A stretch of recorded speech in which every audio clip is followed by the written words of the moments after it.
Welcome back, everybody. In this video, I'm going to show us how to do another part from our basic line modeling. And what I'll do is you just go ahead, go to File, go to New Design. You can also start memorizing some of these key commands so that you could just click some buttons and go there instead of having to search around for them. But what I'm going to do is I'm going to go ahead and I'm going to do part number 5. That way we get a little more in depth instead of just the first ones where it was just one drawing and we extruded it. Now we've got to go ahead, we're going to do one drawing, extrude it, then we're going to do another one and extrude that. So again, I'm going to be doing number 5. So if we take a look, I'm just going to start with this back rectangle. And that is 1, 2, 3, 4, 5, 6. 1, 2, 3, 4, 5, 6. Okay, it's 6 and 6 and 3. So I already created a new part. I'm going to go ahead, I'm going to pick a plane, doesn't really matter which one at the moment. We're going to draw some lines here, or why not? We'll just go up to a rectangle at this point. Remember I said it was 6 by 6, so I go 60, tab, 60. And once I hit enter, it will save both of those, and it's got my rectangle. So instead of having to draw all 4 lines, it went ahead and drew my rectangle for me. I'm going to finish this. And then I'm going to extrude it. Remember I said it was 3 squares and each square is 10 millimeters. So it is 30. Click OK. And now I have the back part of my shape.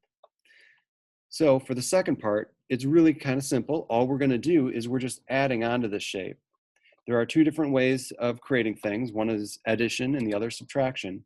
And right now we're pretty much just going to do all addition. So what I did is I clicked on that face. I got ready to make a sketch. Now, one line I know is it went all the way across on bottom, but that's the only one I know off the top of my head. From here, I'm going to have to go back, take a look, and do some counting.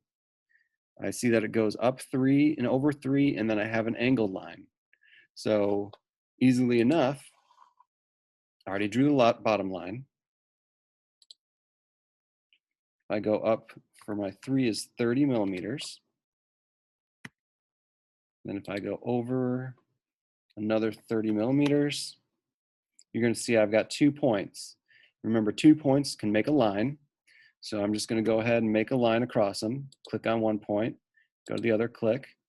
You're going to see I made a shape. So I'm just going to go finish sketch, go to my extrude button. Now you're going to see it shows me 2 different shapes here.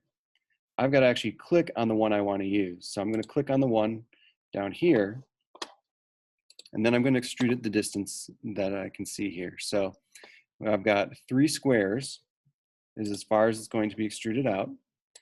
So 3 squares is 30 millimeters. I click OK, and then I have my part. Once you're done with your part, don't forget to save it. I can go up to File, go down to Save, and make sure I'm in my correct folder. So remember, we set up the 01 basic line modeling as our folder name, and then we're going to name this part. Now this part was number 5, so I'm just going to put 05, and I'm going to click Save. And you're going to see that it showed up in my sidebar here. I'm in that folder, and it showed up as my second part that I saved. All right. Hopefully it's as easy for you as it was for me. If you have any questions, let me know, and I will see you in the next video.